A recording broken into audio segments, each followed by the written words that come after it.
क्या ये पूरा समाज इतना बेशर्म हो गया है कि ऐसे बाबाओं को झेलता रहेगा? क्या आत्मसम्मान स्वाभिमान जैसी चीज़ नहीं है? तो मतलब आप समझ रहे हैं देश में क्या हो रहा है, मुल्क किस तरफ जा रहा है। बाबाओं का काम धर्म करना था, वो राजनीति कर रहा है, और राजनीति जिसको राजनीति करनी चाहिए थे, इन पर सवाल उठाने चाहिए थे। कल से तो मानसून सत्र शुरू हो रहा है संसद का। हम तो अपील करेंगे कि जितने सांसद हैं इस स्टेटमेंट पर बाबा की गिरफ्तारी की मांग करें।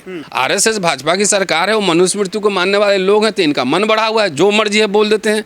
कभी धर्म संसद लगा रहे हैं, हिंदू राष्ट्र बना रहे हैं। ये महिला विरोधी हिंदू महिला के बारे में बोला है बाबा। उनके कथा वाचन में तो ईसाई नहीं जाती है ना, मुस्लिम तो नहीं जाती हैं, हिंदू महिलाओं के बारे में बोला है। और महिला संगठन सब चुप है। मुझे तो ताज्जुब हो रहा है कि आप मेरा इंटरव्यू ले रहे हैं, जाके महिला संगठन का इंटरव्यू लीजिए, महिला आयोग का लीजिए, सबसे रिएक्शन मांगिए। भारत में बाबाओं की भरमार है और बाबाओं के बयान आजकल बड़ी सुर्खियों में हैं। महिलाओं को लेकर के बाबा जितने चिंतित हैं, उतने तो वो अपने परिवार को लेकर के भी चिंतित नहीं हैं। हाल ही में अनिरुद्धाचार्य द्वारा दिया गया महिलाओं के खिलाफ बयान सुर्खियों का हिस्सा बना हुआ है। मेरे साथ प्रोफेसर रतनलाल साहब हैं, उनसे जानने की कोशिश करेंगे कि अनिरुद्धाचार्य के स्टेटमेंट को वो किस प्रकार से देखते हैं। तमाम लोगों ने देखा होगा कि जिस प्रकार से अनिरुद्धाचार्य ने कहा कि 25 साल की महिलाओं की जब शादी होती है तो 25 साल तक होते होते पता नहीं वो कितने लोगों के साथ फिजिकल यानी शारीरिक संबंध जो है वो बना लेती हैं। क्यों कही उन्होंने ये बात और उसके पीछे की जो मानसिकता है वो क्या है? सर, 25 साल तक होते होते भारत में जो महिला हैं वो बहुत सारे लोगों के साथ रिलेशन में आ जाती हैं। अनुभव होगा ना? बिल्कुल, किसी कुछ तो आधार रहा होगा। हाँ, तो बाबा को अनुभव होगा, क्योंकि कथा वाचते हैं तो वहाँ महिलाएं भी जाती हैं, तो अनुभव के आधार पे वो कह रहे होंगे। लेकिन और सीधा सीधा ये जो मानसिकता है कहाँ से आ रही है? ये पुरुषवादी सामंती मानसिकता है, और ये आ रहा है मनुस्मृति से। मैं जानता हूँ कि इस पर कोई उन पे एक्शन नहीं हुआ होगा, कोई एफआईआर नहीं होगा, कोई शिकायत नहीं हुई होगी, कोई भावना आहत नहीं हुआ होगा, कुछ नहीं हुआ होगा। सबसे अहम सवाल है कि ये किस महिला के बारे में बोल रहे थे? वो तो स्पेसिफाई नहीं किए कि हिंदू महिला मुस्लिम महिला को, तो किए नहीं है। तो मनुस्मृति में जो महिलाओं का चित्रण है, वर्णन है, और जिस तरह से डिटेल्स नहीं बोलूँगा, आप देख लीजिएगा, गूगल कीजिएगा, सब मिल जाएगा। तो मनुस्मृति तो मुस्लिम महिलाओं के बारे में नहीं है, ईसाई महिलाओं के बारे में नहीं है, सिख महिलाओं के बारे में नहीं है, तो हिंदू महिलाओं के बारे में ही है ना। तो जाहिर है कि हिंदू महिला के बारे में कह रहे होंगे और उनके कथा वाचते हैं, तो उसमें ऑडियंस भी तो हिंदू महिला ही होती होंगी ना। तो मिला जुला के यह निष्कर्ष निकाला जाता है कि उन्होंने हिंदू महिलाओं के बारे में कहा है। ये कहा है। और जो उनके कथा में जाती हैं महिलाएं, उनका सामाजिक सर्वे भी होना चाहिए कि हिंदू महिला में भाई अछूत लोगों को तो मंत्री कहीं एंट्री है नहीं, कथा वाचन में भी नहीं होगा, मंदिर में भी एंट्री नहीं है, पिटाई उटाई लग ही रहा है रोज, आप देख ही रहे हैं। तो आखिर किन महिलाओं के बारे में बाबा ने कहा है? अपने ही समुदाय के महिलाओं के बारे में कहा, जो कथा सुनने आ रही उन्हीं के बारे में, फिर जो उनके भक्त उन्हीं के बारे में कहा है। तो मैं ये समझता हूँ कि सब बात पे हमें नहीं कहना चाहिए। ये महिलाओं का तिरस्कार है, घोर अपमान है और शाब्दिक बलात्कार है एक तरीके से। ये मैं शाब्दिक बलात्कार कह रहा हूँ। तो आज महिलाएं कर क्या रही हैं? महिलाओं को जाकर उनका आश्रम को घेरना चाहिए, घेराव करना चाहिए। महिला आयोग भी खामोश है सर। महिला आयोग कहाँ है? मैं वही तो कह रहा हूँ कि महिला आयोग भारतीय जनता पार्टी के महिला मोर्चा है और तमाम पार्टियों के महिला मोर्चाएं हैं। तो वो लोग कर क्या रहे हैं? वो तो जाकर उनको घेरना चाहिए था। ये तो सारी महिलाओं के, भारत के हिंदू महिलाओं के, हिंदू में खास तौर से सवर्ण महिलाओं, है ना, उस सबका अपमान है एक तरीके से। क्या ये पूरा समाज इतना बेशर्म हो गया है कि ऐसे बाबाओं को झेलता रहेगा? क्या आत्मसम्मान स्वाभिमान जैसी चीज़ नहीं है? ये सवाल मैं उठता हूँ। महिला आयोग चुप है, सरकार चुप है।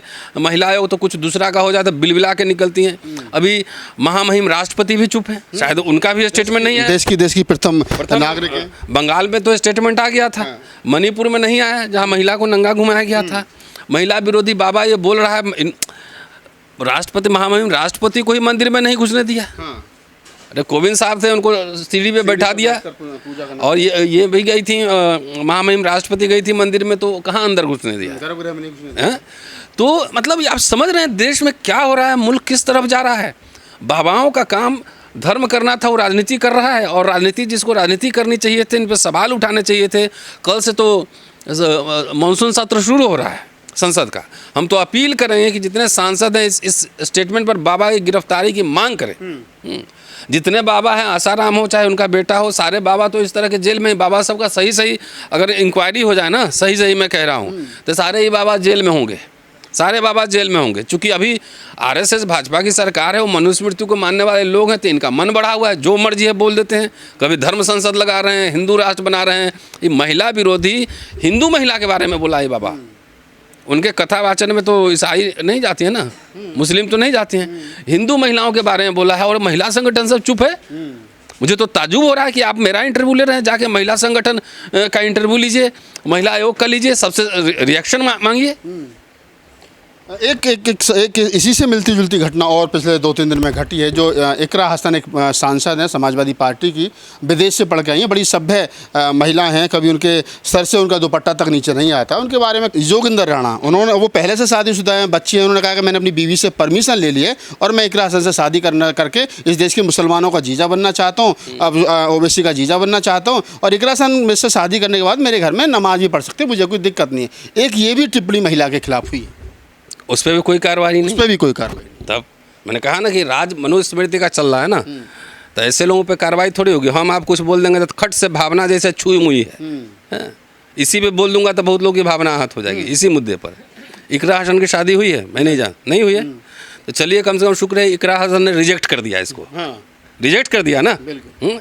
आखिर ये मानसिकता कहाँ से आ रही है कि बीवी से परमिशन ले लिया है? और ये बहुविवाह की प्रथा तो इनके घर में इनके पुरखों ने की है ना। इनके पुरखों का काम क्या था? यही काम था। राजे महाराजे थे, काम क्या था? तो ये जो सामंती फ्यूडल सोच है, ये भी संसद में उठना चाहिए। इकरा हसन ऐसे को कितना को रिजेक्ट करेगी? रिजेक्ट कर दी ना। इन्हीं से पूछे कि चलिए जरा इतिहास के पन्नों में चले, अकबर से इतनी नाराजगी क्यों है हुजूर? इतिहास के पन्नों में आप किताब में बदल रहे हैं अकबर का इतिहास। अरे भारत के इतिहास में अगर सम्राट अशोक और अकबर को निकाल दीजिए तो क्या बचेगा? कुछ नहीं। अगर राजा महाराजा का ही इतिहास ले लें, वैसे हम लोग राजा महाराजा के इतिहास को नहीं पढ़ाते हैं, पीपल्स हिस्ट्री, लोगों के इतिहास के बारे में पढ़ाते हैं। ट्राइबल, किसान, मजदूर, महिला, तमाम हमारे डिस्कोर्स में होता है। लेकिन राजा महाराजा को ही निकाल दें तो भारत में हमको अशोक और अकबर को छोड़कर बताइए किस राजा ने इतने भारतवर्ष में शासन किया है? किसी ने नहीं किया है। महाराणा प्रताप मेवाड़ में थे, बाकी लोग अपने अपने क्षेत्र में थे। ठीक है, तो अकबर से चिढ़ क्यों है भाई? उनके दरबार में कौन थे? शादी ब्याह किनसे किसका होता था? तो इतिहास का जो घाव है ना, एकदम वो कुरेद रहा है, मार रहा है ना इतिहास का घाव। शुक्र है किसी मुसलमान ने इतिहास का पाठ इनको नहीं पढ़वाया, है, नहीं तो भावना आज हो जाती है, मुकदमे हो जाते। समाजवादी पार्टी की वो सांसद हैं, समाजवादी पार्टी की तरफ से अभी कोई स्टेटमेंट नहीं आया, उनके प्रवक्ता का किसी का कोई स्टेटमेंट नहीं है। अभी तो उनसे पूछे क्यों नहीं है इस पर। तो अखिलेश जी, हम उम्मीद करता हूँ कल संसद में ये मसले को उठाएंगे कि ऐसे लोगों की गिरफ्तारी क्यों नहीं। उस सांसद हैं, एक एडीएम से भी अभी बकझक हुई है, मैंने देखा है। तो आखिर ये ऑफिसर जो एक छोटा ऑफिसर है और ऐसे फ्यूडल सेना, ऐसे लोग इस तरह की प्रतिक्रिया दे रहे हैं और कोई कार्रवाई नहीं हो रही है। ये कानून का मजाक है, एक महिला के मोडेस्टी के साथ खिलवाड़ है। महिला के एक साथ खिलवाड़ है। आप प्रोफेसर रतनलाल साहब थे। मैंने 2 घटनाओं का जिक्र किया।